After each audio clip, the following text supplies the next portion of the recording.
réponse, c'est que j'ai jamais vraiment voulu le devenir, sauf que il faut écouter un peu les opportunités qui se retrouvent autour de vous. Puis je trouve qu'on le fait pas assez. Lorsqu'on est vraiment un peu dans l'adversité, on a tendance à vouloir courir, refuser l'invitation. Et je pense qu'être entouré de gens extraordinaires, comme par exemple ma douce moitié, qui m'a poussé à dire ben fais-le, c'est un point de tournant. Là.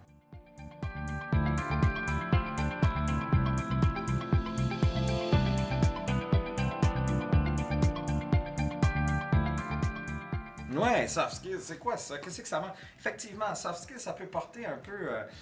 Est-ce que c'est doux? Est-ce que c'est des compétences plus ou moins importantes? C'est tout le contraire aujourd'hui, et on le sait. Les soft skills, c'est un peu un mix de conscience personnelle et conscience sociale. Se connaître et connaître les autres. Et ça se définit par plusieurs éléments, dont les plus importants qui sont l'empathie, la curiosité, l'agilité, la flexibilité cognitive, la pensée critique, résoudre des problèmes complexes en gestion de projet. On sait à quel point c'est important et ça demande la collaboration de tous, donc collaboration en gros également. C'est une panoplie de compétences qui malheureusement ne sont pas nécessairement mis beaucoup de l'avant à l'école, en école de commerce, mais qui sont de plus en plus essentielles.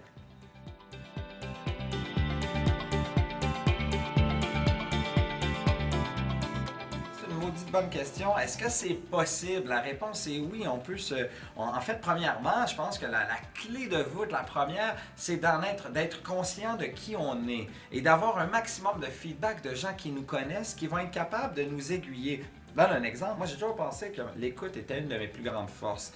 Mais force est de constater que quand je demande à mon entourage mes faiblesses et mes forces, elles se retrouvent beaucoup plus dans les faiblesses que dans les forces. En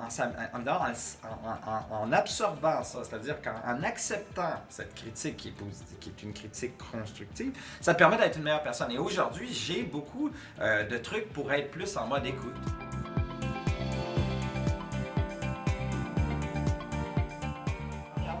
Avant d'aller plus loin, intelligence émotionnelle, soft skills, est-ce que c'est la même chose? Moi, j'ai envie de dire que ça s'imbrique l'un dans l'autre. Un ne va pas sans l'autre. Pourquoi? Parce que l'intelligence émotionnelle, prenons l'exemple de quelqu'un qui est dans la construction. C'est une belle image, je pense, là, pour que tout le monde comprenne. L'intelligence émotionnelle serait un coffre à outils.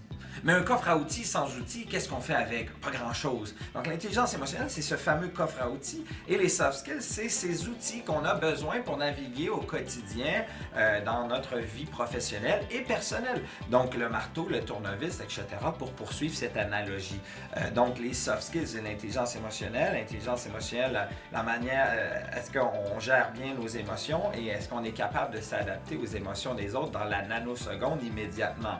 Donc c'est la combinaison de notre propre personne, comment on gère, comment on cultive nos émotions et comment on navigue dans les émotions des autres dans l'instantané. Donc, il faut être très, très conscient que les soft skills est le nerf de la guerre pour les 15-20 prochaines années. Et aujourd'hui même, on le sent en entreprise qu'il y a vraiment une concentration beaucoup plus forte sur l'être humain à son meilleur.